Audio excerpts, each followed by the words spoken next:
Assalamualaikum warahmatullahi wabarakatuh. Alhamdulillahirrabbilalamin. Hari ini saya berkesempatan untuk mempresentasikan proposal penelitian tindakan kelas yang telah saya buat. Sebelum itu, saya akan memperkenalkan diri. Nama saya Fenty Nur Azizah.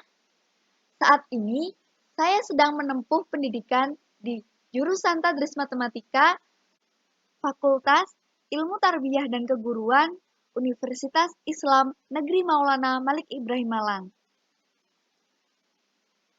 Judul proposal yang saya buat adalah penerapan model pembelajaran kooperatif tutor sebaya untuk meningkatkan minat belajar matematika siswa kelas 8C MTS Wahid Hashim 02 Dau Malang tahun pelajaran 2020-2021.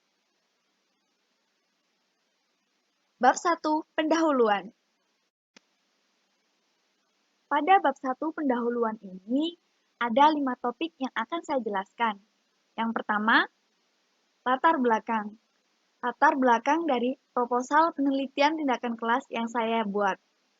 Yaitu, di MTS Wahid Hashim 02 Dau Malang memiliki banyak permasalahan yang dihadapi oleh siswa. Di antaranya, terbatasnya fasilitas kelas dan laboratorium untuk kegiatan belajar mengajar, kurangnya motivasi belajar siswa, rendahnya minat siswa dalam mengikuti pembelajaran, serta kesulitan siswa dalam memahami materi pembelajaran. Hal tersebut berpengaruh terhadap hasil belajar siswa, khususnya pada mata pelajaran matematika. Setelah dilakukan observasi pra-penelitian, diduga penyebab utamanya ialah rendahnya minat belajar siswa. Selanjutnya, dari latar belakang didapatkan identifikasi masalah, yaitu rendahnya minat belajar matematika siswa kelas 8C MTS Wahid Hashim 02 Dau Malang dalam mengikuti kegiatan pembelajaran di dalam kelas. Selanjutnya, hasil belajar matematika siswa kelas 8C MTS Wahid Hashim 02 Dau Malang yang relatif rendah. Sehingga dari identifikasi masalah dapat diambil topik utama permasalahan, yaitu rendahnya minat belajar matematika siswa kelas 8C MTS Wahid Hashim 02 Dau Malang dalam mengikuti kegiatan pembelajaran di dalam kelas. Selanjutnya, rumusan masalah. Rumusan masalah dalam penelitian ini ialah apakah penerapan model pembelajaran kooperatif tutor sebaya dapat meningkatkan minat belajar matematika siswa kelas 8C MTS Wahid Hashim 02 Dau Malang tahun pelajaran 2020 tahun 2021. Selanjutnya, tujuan dari penelitian ini ialah untuk meningkatkan minat belajar matematika siswa dengan penerapan model pembelajaran kooperatif tutor sebaya kelas 8C MTS Wahid Hashim 02 Dau Malang tahun pelajaran 2020-2021. Manfaat dari penelitian ini ialah di antaranya bagi siswa dapat meningkatkan minat belajar matematika siswa kelas 8C MTS Wahid Hashim 02 Dau Malang tahun pelajaran 2020-2021. Manfaat bagi guru, dengan model pembelajaran kooperatif tutor sebaya dapat meningkatkan minat belajar siswa kelas 8C MTS Wahid Hashim 02 Dau Malang tahun pelajaran 2020-2021. Manfaat bagi sekolah, meningkatkan kualitas siswa-siswanya dalam bidang akademik, yaitu dalam hal minat belajar.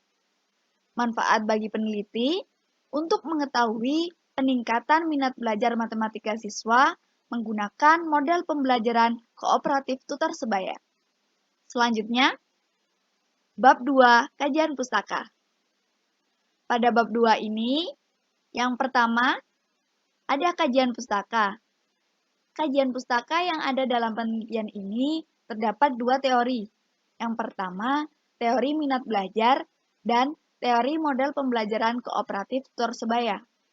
Yang dalam sub-teori minat belajar terdapat teori belajar, teori minat, dan teori minat belajar.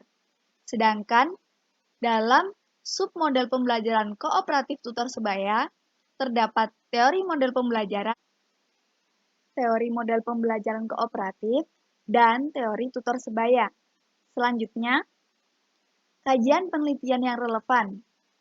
Sebelumnya, telah terdapat beberapa peneliti yang melakukan penelitian dengan menggunakan model pembelajaran kooperatif tutor sebaya, yaitu seperti Niken tahun 2015 yang menggunakannya pada mata pelajaran bahasa Inggris.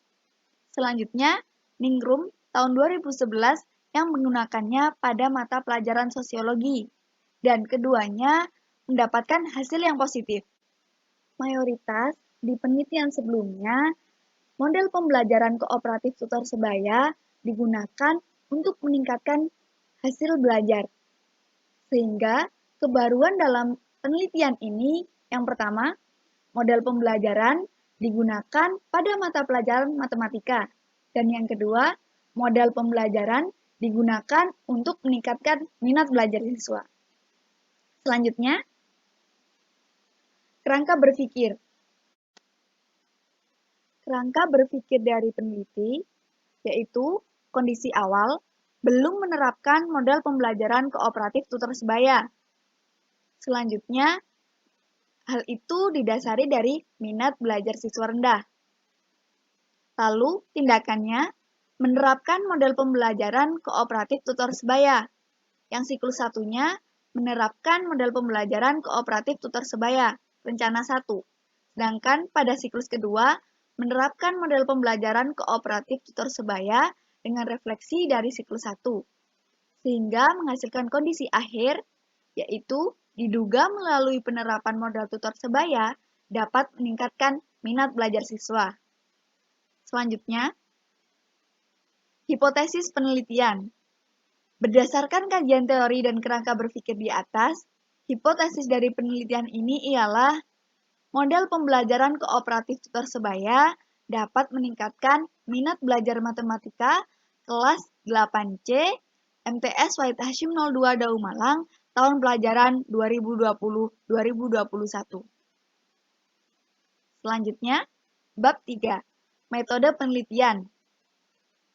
Pada metode penelitian ini, ada beberapa topik yang akan dibahas.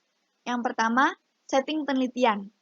Penelitian ini dilaksanakan di MTS Wahid Hasyim 02 Dau Malang, tepatnya di Jalan Raya Kucur, Krajan, nomor 29, Kecamatan Dau, Kabupaten Malang.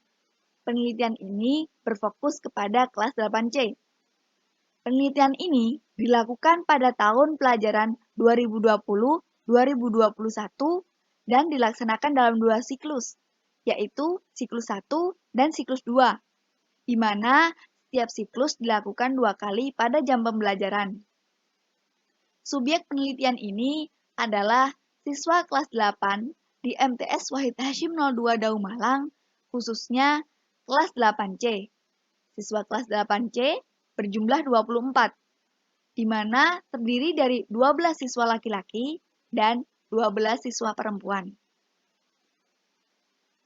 Selanjutnya, prosedur penelitian. Model penelitian ini menggunakan model penelitian Kurt-Lewin. Model Kurt-Lewin memiliki 4 tahapan. Yang pertama, perencanaan, pelaksanaan tindakan, observasi, dan refleksi, di mana dari keempat tahapan tersebut dilakukan dalam 2 siklus. Selanjutnya, kita akan membahas prosedur siklus 1 dalam penelitian ini. Yang pertama, perencanaan. Dalam perencanaan, yang perlu disiapkan meliputi silabus, rencana pembelajaran, panduan observasi, dan sistem penilaian berdasarkan indikator kinerja. Yang kedua, pelaksanaan tindakan. Pada tahap awal, siswa diberi penjelasan singkat tentang tugas yang harus diselesaikan dengan cara diskusi kelompok yang terdiri dari 4 anak. Tiap kelompok terdapat 1 orang tutor untuk model pembelajaran. Nah, setiap kelompok ini akan mendiskusikan tugas yang diberikan. Setelah itu, kelompok mempresentasikan hasil kerja kelompoknya untuk dibahas bersama-sama. Yang ketiga, observasi. Observasi dilakukan bersamaan dengan tindakan, yaitu dilakukan oleh peneliti, guru, dan pengamat, yaitu teman sejawat, yang mengamati kecermatan dan aktivitas siswa dalam diskusi kelompok dengan membuat catatan lapangan yang dapat digunakan pada saat refleksi. Yang keempat adalah refleksi. Tahap refleksi pada penelitian ini dilakukan untuk menghimpun data-data dari tindakan dan observasi yang telah didapat. Setelah itu, akan diketahui letak kekurangan pada siklus 1 yang nantinya akan menjadi bahan evaluasi selanjutnya. Selanjutnya, prosedur siklus 2. Siklus 2 merupakan tindakan perbaikan dari siklus 1 yang masih belum berhasil. Secara umum, penerapan pembelajaran pada siklus 2 sama dengan penerapan pembelajaran pada siklus 1. Hanya saja, siklus 2 dilakukan lebih cermat dan memperhatikan hal-hal yang masih belum tercapai pada siklus 1. Hal ini dilakukan untuk mencapai tujuan yang diharapkan. Selanjutnya, teknik pengumpulan data. Teknik pengumpulan data yang digunakan dalam penelitian ini ada 5. Yang pertama, observasi, wawancara, angket, catatan lapangan, dan dokumentasi. Observasi merupakan teknik pengumpulan data yang dilakukan dengan cara mengamati objek penelitian. Nah, dalam hal ini ada 3 observer. Yang pertama, guru, yang kedua, tutor, dan peneliti. Observasi dilakukan berdasarkan pedoman observasi yang telah dibuat, yaitu berdasarkan aktivitas siswa yang merujuk pada indikator minat belajar. Selanjutnya yang kedua adalah wawancara. Wawancara yang dilakukan di sini adalah wawancara semi terstruktur. Cara ini dilakukan untuk mengetahui bagaimana perubahan yang dialami siswa, kendala-kendala yang dialami guru, dan tanggapan guru mengenai penerapannya. Yang ketiga adalah angket. Dalam penelitian ini, angket digunakan sebagai salah satu alat ukur tingkat keberhasilan dari tindakan. Angket yang digunakan dalam penelitian ini merupakan jenis angket berstruktur dengan menggunakan skala Likert. Selanjutnya, catatan lapangan. Catatan lapangan pada penelitian ini digunakan untuk mengetahui informasi mengenai kegiatan yang sekiranya tidak tercantum dalam pedoman observasi. Yang terakhir adalah dokumentasi. Selanjutnya, indikator kinerja. Indikator yang digunakan untuk mengetahui tingkat keberhasilan tindakan pada penelitian ini menggunakan 3 indikator.